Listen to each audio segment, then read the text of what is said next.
السلام علیکم ورحمۃ اللہ وبرکاتہ۔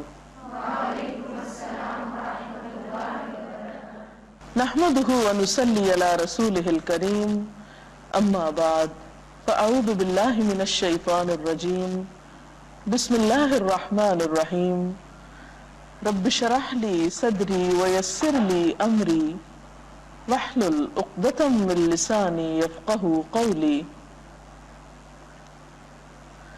ناظرین، ہماری آج کی گفتگو کا موضوع ہے رمضان اور زکوٰۃ۔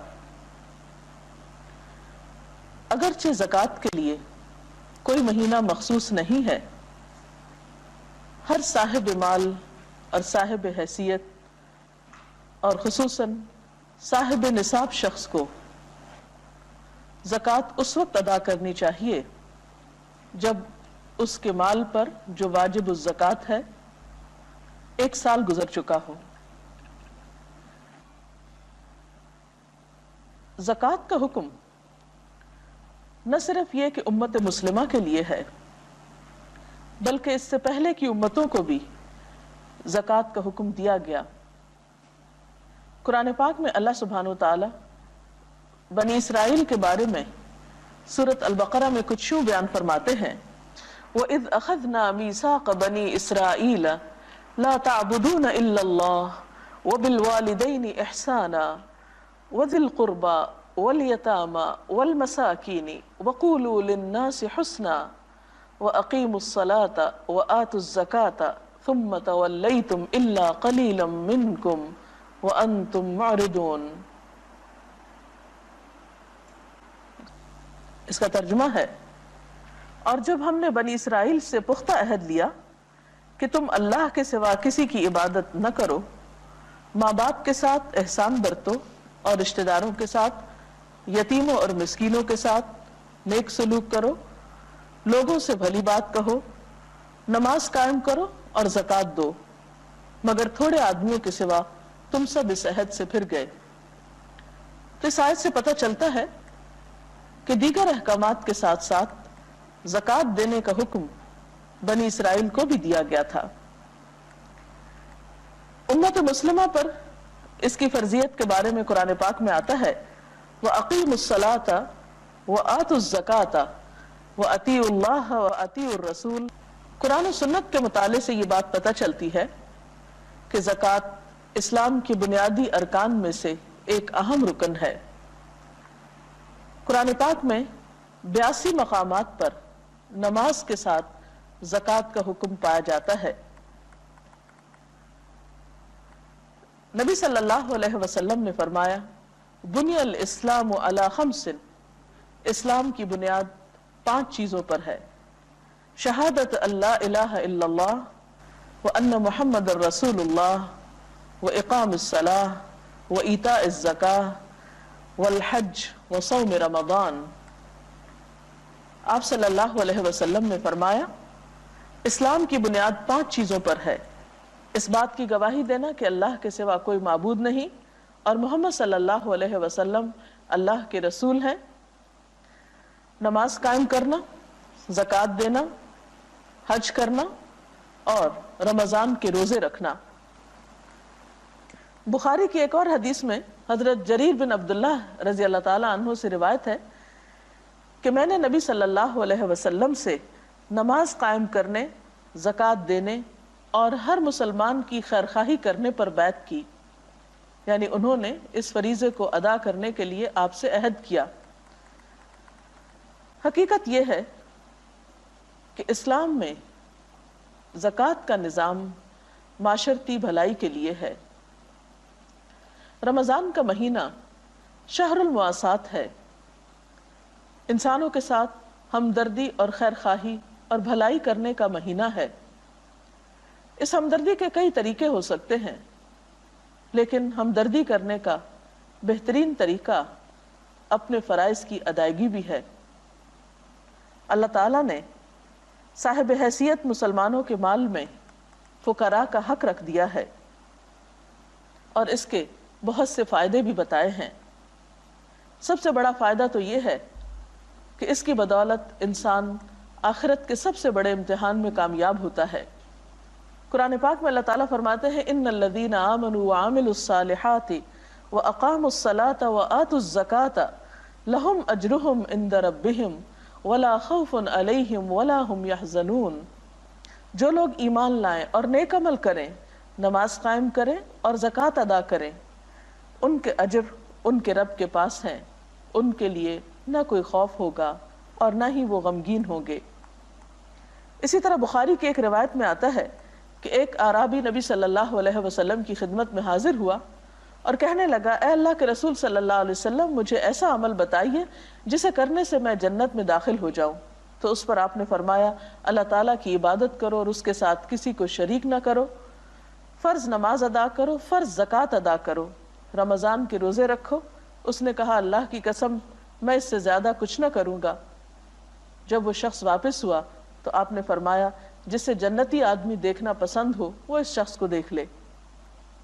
تو اس سے کیا پتہ چلتا ہے کہ جنت میں جانے کے لیے سب سے اہم چیز اپنے فرائض کی ادائیگی ہے، کیونکہ اگر کوئی شخص اپنے بنیادی فریضے سے غافل ہے اور ادھر ادھر کی نیکیاں کر رہا ہے تو جب تک وہ اپنا فرض پورا نہیں کرتا باقی نیکیوں کی بھی قدر و قیمت نہیں ہوگی۔ زکوٰۃ کا لفظ جو ہے اس کا بنیادی طور پر معنی ہے پاک کرنا، نشو نما دینا۔ زکوٰۃ یہ دونوں کام کرتی ہے، ہمیں گناہوں سے بھی پاک کرتی ہے، مال کی حرص اور محبت سے پاک کرتی ہے، لالچ سے پاک کرتی ہے، اور اسی طرح ہمارے دل میں انسانوں کی ہمدردی کے جذبات کو پروان چڑھاتی ہے۔ خیر اور بھلائی کے احساسات نشو نما ہوتے ہیں زکوٰۃ کی ادائیگی سے۔ زکوٰۃ گناہوں کا کفارہ اور نفس کے تزکیے کا بہترین طریقہ ہے۔ قرآن پاک میں اللہ تعالیٰ حضور صلی اللہ علیہ وسلم سے خطاب فرماتے ہیں، خذ من اموالہم صدقۃ تطہرہم بہا وتزکیہم۔ اس کا ترجمہ ہے، اے نبی صلی اللہ علیہ وسلم، آپ ان کے اموال سے زکوٰۃ لے کر انہیں گناہوں سے پاک اور صاف کیجیے۔ تو گویا زکوٰۃ کی ادائیگی گناہوں کو پاک کرنے کا ذریعہ بھی ہے اور نفس کے تزکیہ کا بھی۔ زکوٰۃ دولت میں اضافے کا ذریعہ بھی ہے۔ اللہ سبحانہ وتعالیٰ فرماتے ہیں، وَمَا آتَيْتُم مِّن زَكَاةٍ تُرِيدُونَ وَجْهَ اللَّهِ فَأُولَٰئِكَ هُمُ الْمُضْعِفُونَ۔ اور جو زکوٰۃ تم اللہ کی خوشنودی حاصل کرنے کے لیے ادا کرتے ہو، اس سے دراصل دینے والے اپنے مال میں اضافہ کرتے ہیں۔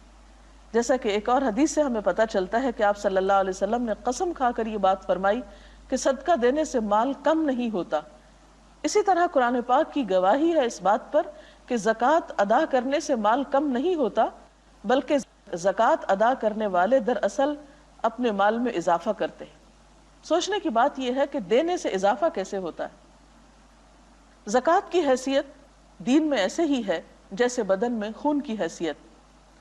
جب خون بدن کے سارے اعضاء میں گردش کرتا ہے تو انسان چاق و چوبند رہتا ہے، حرکت کر سکتا ہے، انسان کی صحت درست رہتی ہے۔ اور اگر خون کسی ایک حصے میں جا کر جم جائے اور اس کی سرکولیشن نہ ہو تو انسان حرکت کے قابل نہیں رہتا، چل پھر نہیں سکتا۔ بالکل اسی طرح جس سوسائٹی کے تمام حصوں کو مال پہنچتا رہے، تمام حصے خوشحال ہوں، وہاں اکنامک ایکٹیویٹی زیادہ فلرش کرتی ہے، اس میں زیادہ حرکت ہوتی ہے۔ جب معاشرہ خوشحال ہوتا ہے، تمام لوگوں کے پاس اپنی ضروریات پوری کرنے کے لیے مال ہوتا ہے، تو ایسے میں دینے والے اور لینے والے دونوں ہی اس سے فائدہ اٹھاتے ہیں۔ مثال کے طور پر اگر کچھ لوگوں کے پاس مال زیادہ ہے لیکن ان کے مال سے اگر وہ تجارت کرتے ہیں اس کا کوئی خریدار ہی نہیں، تو تجارت آگے کیسے بڑھ سکتی ہے؟ مال میں اضافہ کیسے ہو سکتا ہے؟ پھر اسی طرح زکوٰۃ غربت کے خاتمے کا ایک ذریعہ بھی ہے۔ حضرت معاذ رضی اللہ تعالیٰ عنہ کو آپ صلی اللہ علیہ وسلم نے جب یمن بھیجا تو خاص طور پر تاکید کی کہ تم جان لو کہ اللہ نے ان کے مالوں میں صدقہ فرض کیا ہے جو ان کے اغنیاء سے لیا جائے گا اور ان کے فقراء کو دیا جائے گا۔ تو جب مال کی سرکولیشن اغنیاء سے فقراء کی طرف ہوتی ہے تو لازمی طور پر معاشرے کے ان طبقات میں خوشحالی آتی ہے جو محروم ہوتے ہیں۔ پھر اسی طرح زکوٰۃ جہاں ادا کرنے کے فائدے ہیں بہت سے، وہاں ادا نہ کرنے کے نقصان بھی ہیں۔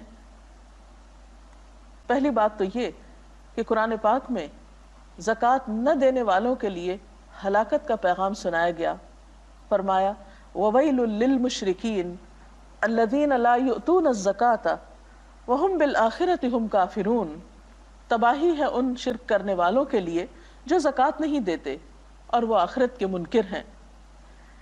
اسی طرح ایک حدیث میں آتا ہے، آپ صلی اللہ علیہ وسلم نے فرمایا مانع الزکاۃ یوم القیامۃ فی النار، زکوٰۃ نہ دینے والا قیامت کے دن آگ میں ہوگا۔ قرآن پاک کی ایک اور آیت سے بھی یہ بات ہمیں پتہ چلتی ہے کہ والذین یکنزون الذھب والفضۃ ولا ينفقونها فی سبیل اللہ فبشرهم بعذاب علیم یوم تکوی بها جباہہم وجنوبہم وظہورہم ھذا ما کنزتم لانفسکم فذوقوا ما کنتم تکنزون۔ دردناک سزا کی خوشخبری سنا دو ان لوگوں کو جو سونا اور چاندی جمع کر کے رکھتے ہیں اور انہیں اللہ کی راہ میں خرچ نہیں کرتے، کہ ایک دن آئے گا کہ اسی سونے چاندی پر جہنم کی آگ دہکائی جائے گی، اور پھر اسی سے ان لوگوں کی پیشانیوں کو، پہلوؤں کو اور پیٹھوں کو داغ لگائے جائیں گے۔ یعنی جہنم کی آگ سے اس مال کو تپا کر ان کے جسموں پہ داغ لگائے جائیں گے اور کہا جائے گا یہ ہے وہ خزانہ جو تم نے اپنے لیے جمع کیا، اب اپنی سمیٹی ہوئی دولت کا مزہ چکھو۔ اسی طرح ایک اور آیت میں آتا ہے وَلَا يَحْسَبَنَّ الَّذِينَ يَبْخَلُونَ بِمَا آتَاهُمُ اللَّهُ مِنْ فَضْلِهِ هُوَ خَيْرًا لَهُمْ بَلْ هُوَ شَرٌّ لَهُمْ سَيُطَوَّقُونَ مَا بَخِلُوا بِهِ يَوْمَ الْقِيَامَةِ۔ جن لوگوں کو اللہ تعالیٰ نے اپنے فضل سے مال و دولت دی ہے اور وہ بخل سے کام لیتے ہیں، وہ اس خیال میں نہ رہیں کہ یہ بخل ان کے حق میں بہتر ہے، بلکہ یہ ان کے لیے بہت ہی برا ہے۔ اس بخل سے جو کچھ وہ جمع کر رہے ہیں اسے قیامت کے دن طوق بنا کر ان کے گلے میں ڈال دیا جائے گا۔ ایک اور حدیث اس بات کی مزید وضاحت کرتی ہے۔ نبی صلی اللہ علیہ وسلم نے فرمایا جس کو اللہ تعالیٰ نے مال دیا اور اس نے اس کی زکوٰۃ ادا نہ کی تو قیامت کے دن اس کا مال گنجے سانپ کی شکل بن کر، جس کی آنکھوں پہ 2 نقطے ہوں گے، اس کے گلے کا طوق بن جائے گا۔ پھر اس کی دونوں باچھیں پکڑ کر کہے گا میں تیرا مال ہوں، میں تیرا خزانہ ہوں۔ پھر آپ نے یہ آیت تلاوت فرمائی جن لوگوں کو اللہ نے اپنے فضل سے مال دیا ہے اور وہ بخل کرتے ہیں، وہ اپنے لیے اس بخل کو اچھا نہ سمجھیں بلکہ یہ ان کے حق میں بہت برا ہے۔ ان قریب قیامت کے دن یہ بخل ان کے گلے میں طوق کی شکل میں ہوگا، یعنی طوق بن کر ان کے گلے میں لٹکے گا۔ طوق کیا ہے؟ سزا کی ایک قسم ہے۔ تو اس سے پتہ چلتا ہے کہ زکوٰۃ کا نہ دینا آخرت میں شدید نقصان کا سبب بن سکتا ہے۔ صرف آخرت میں ہی نہیں بلکہ دنیا میں بھی اس کا نقصان ہے۔ زکوٰۃ نہ دینے کی صورت میں قحط سالی آتی ہے۔ نبی صلی اللہ علیہ وسلم نے فرمایا ما منع قوم الزکاۃ الا ابتلاهم اللہ بالسنین، زکوٰۃ ادا نہ کرنے والوں کو اللہ تعالیٰ قحط سالی میں مبتلا کر دیتے ہیں۔ آپ صلی اللہ علیہ وسلم کے فرمان کے مطابق اگر وہاں یعنی اس قوم میں، اس علاقے میں چرند پرند نہ ہو، جانور نہ ہو، تو ان پر ایک قطرہ بھی بارش کا نہ برسے۔ یعنی اللہ تعالیٰ ایسے لوگوں سے اتنا غضبناک ہوتا ہے اور ان کو اپنی رحمت سے محروم کر دینا چاہتا ہے جن کے دلوں میں بندوں کے لیے رحم کا جذبہ نہیں۔ کیونکہ آپ نے فرمایا کہ جو زمین والوں پر رحم نہیں کرتا اس پر آسمان والا بھی رحم نہیں کرتا۔ انسانی ہمدردی ایک مسلم کا بنیادی شعار ہونا چاہیے۔ ناظرین، اس کے ساتھ ہی ہمارے آج کے پروگرام کا وقت ختم ہوتا ہے۔ کل تک کے لیے اجازت چاہتے ہیں۔ اللہ حافظ۔